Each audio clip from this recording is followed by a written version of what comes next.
Hi guys, Mark here at Blueglow Electronics. Look, it's been a while since I've been able to connect one-on-one with you guys like this and kind of give you an update on what's going on in my life, what's going on with Blueglow Electronics, and then what the heck's been going on with this audio burn we've been talking about for a long time. So if all that sounds interesting, let's get into it. All right, the next 5 minutes or so are going to be about me personally and my personal life and my career. If that has no interest to you, you can fast forward, and there's some content at the end of this video that'll be a little more relevant to Blueglow Electronics. But for those that you might care, what have I been up to and why did I kind of step away from the channel for the last few years, I thought I would tell you guys my story. Okay, if we roll back the clock to 5 years ago, before the hiatus, okay? I had a role as a senior executive within a very large organization, 1,000+ retail locations and manufacturing all around the globe. It just happened to be the world's largest furniture company. And I kind of had it good from a work-life balance standpoint at that point in time. I'd get up at 5 or 5:30 every morning. I'd go down to the basement from say 5 till 7:15. I was doing content for you guys. At 7:15, I grab a shower out the door in the office by 7:45 or so.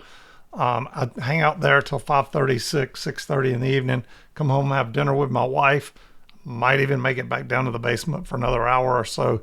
So on most given days, you guys were getting 2 to 3 hours worth of content. Now, that didn't translate straight out into video time, because there's a lot of time that goes into making videos, but you were getting a stream of constant videos out of me because I had a couple hours a day to spare. Fast forward now, that is non-existent for me. So here is what happened. Okay, so I was walking out to the parking lot to grab some lunch one day while working for this company I just walked you through, and my cell phone rang. I picked it up and I said, hello. The individual on the other end said, hey, Mark, how have you been doing? And I said, hey, it's good to catch up. I haven't talked to you in quite a while. So this individual on the other end of the phone was someone that I had done business with in a previous life at a different company. This guy founded, owned, and was running a very large technology support company, okay? And when I say large support technology company, 42,000+ locations across the United States that this company services in one way or another from a technology standpoint. Could be the Wi-Fi, could be the connectivity to the locations, internet, could be support of PCs, printers, time clocks, you name it, okay?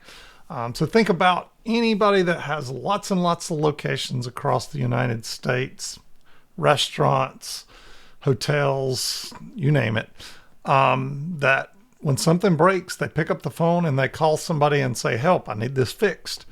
And they try to help them remotely. If they can't, they send a technician on site to actually fix whatever.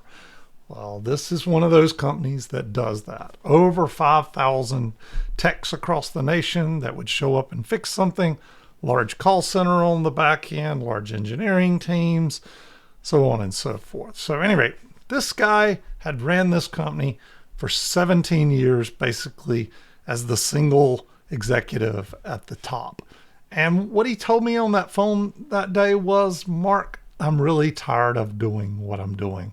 I'm not having fun doing it anymore. He's like, I'm an entrepreneur and I'm a sales guy. I love building company. I love expanding the company.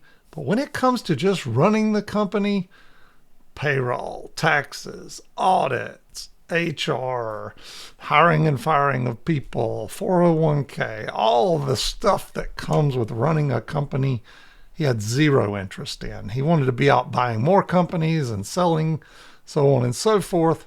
And so he thought if he brought in a small executive team, it would free him up to go off and do what he wants to do.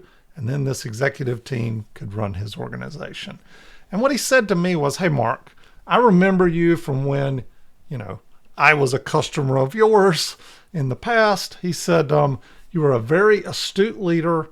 You were a really great guy to work with. People followed you and you had a great attitude and you were super innovative.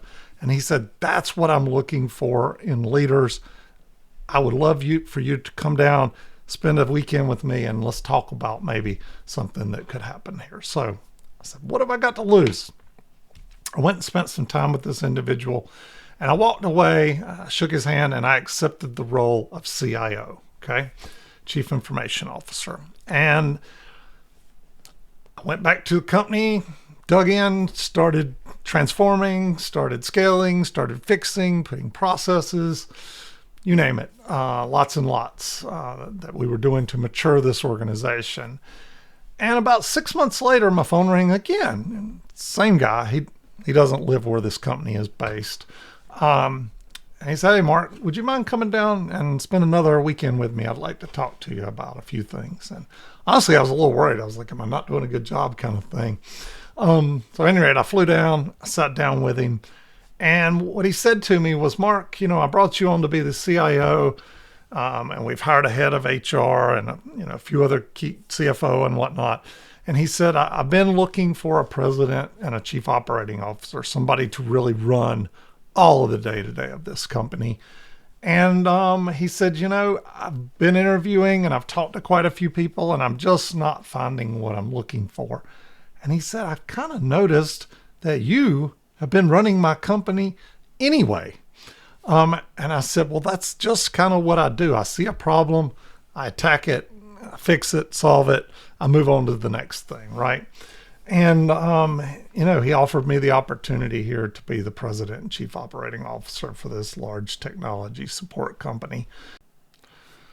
So if you've been wondering where my time went, and you wonder what it takes to be the president and chief operating officer at a large technology support company with thousands of technicians and engineers and call center support and whatnot, we have offices based in primary headquarters based in Ohio. By the way, I live in North Carolina.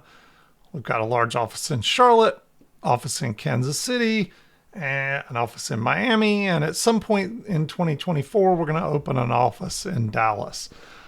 What that translates for me, let me give you an example. 2023 alone, calendar year, 42 weeks I was on the road.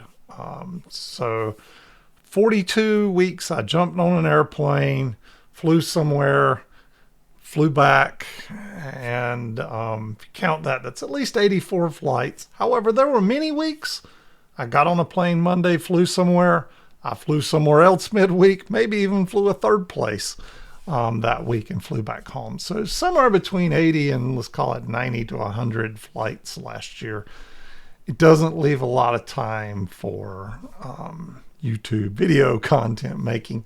And even when I am at home, I am really hyper focused on spending time with my wife and not, kind of hiding out down in the basement making videos. So the moral to this whole story is that until I retire, which I think will be somewhere in 2026 or 2027, it's going to be tough. I have been trying to take some of my vacation time, especially around Hamfest, and I've been trying to make videos of those because I absolutely love time at Hamfest. It's a great decompress from the busy day job, and I get to share those with you. So that's why you've seen more Hamfest videos than anything else from me recently. But anyway, guys, I miss making the content. I missed hanging out with you guys. So I'm going to do my best to try to fit a little more in here and there because I do miss it, and it's a part of my life I don't want to completely give up. So some things that we have been doing during this 5 years, believe it or not, I have found time on the weekends to do things, and I've also hired some help along the way. So we started in, I think it was February 2020, just shortly after COVID kicked in, on a remodel project for the barn that I'm actually sitting in right now. And it just completed February of 2024. So 4-year project. Now, it wasn't full time.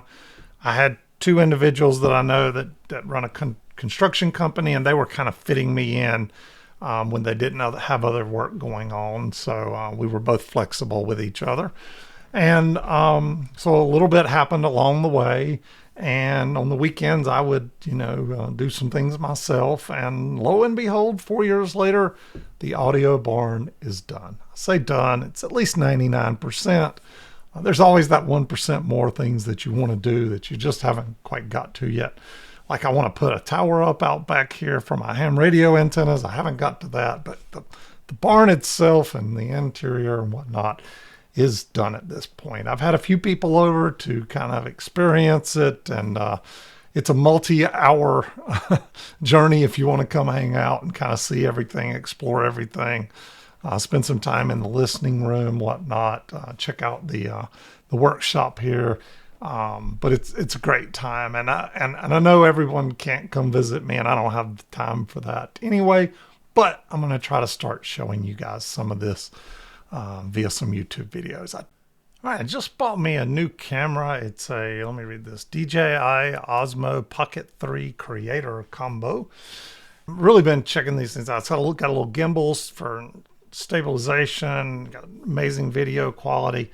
Anyway, the main reason I got it was Hamfest. I think it's going to really upgrade my game on the Hamfest and quit giving people motion sickness and whatnot. But two, then I thought this will be a great item for using here in the barn itself.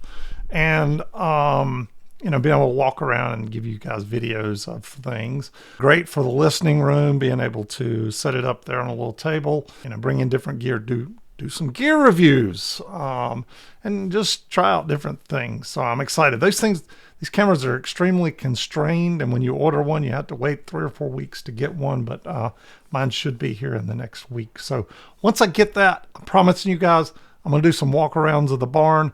I probably won't do it all in one video. I'll probably break it up into several different ones, and I'll show you guys what we've got going on here in the audio barn. So something to look forward to here, hopefully in the next month. That's what I'm on my soul-hearted commitment to you guys, to try to do my best to deliver that. So stay tuned. All right, last thing I'll wrap up on. I still get a lot of questions about the 300B amplifier. It's sitting downstairs on a shelf, and I probably will sit there until I retire. So a couple more years on that. I will come back around. I will finish that. I want to do it personally. Just have not had the cycles, and I'm having to pick and choose right now where I spend my time. So anyway, with that, guys, that's going to be my update today. Just by the way, this beard thing I've got going on, it's experimental right now. I asked my wife, I said, what do you think about it? She says, oh, it's kind of prickly. I said, no. How does it look on me? And she said, oh, I think you look great with it. If you don't mind looking 10 years older. I thought, oh, gosh. So who knows? This may or may not be here. But anyway, guys, I miss you. Hope to get back to the content somewhere along the way. And, work right now, we're just exploding. And so it's all consuming. And so I'm just having to try to fit this in as I can. I'm glad I found the time this morning to give you guys a quick little 10 or 11 minute update here. And we'll see you guys again soon. Thanks for being great followers and all your commitment to the channel. See you guys.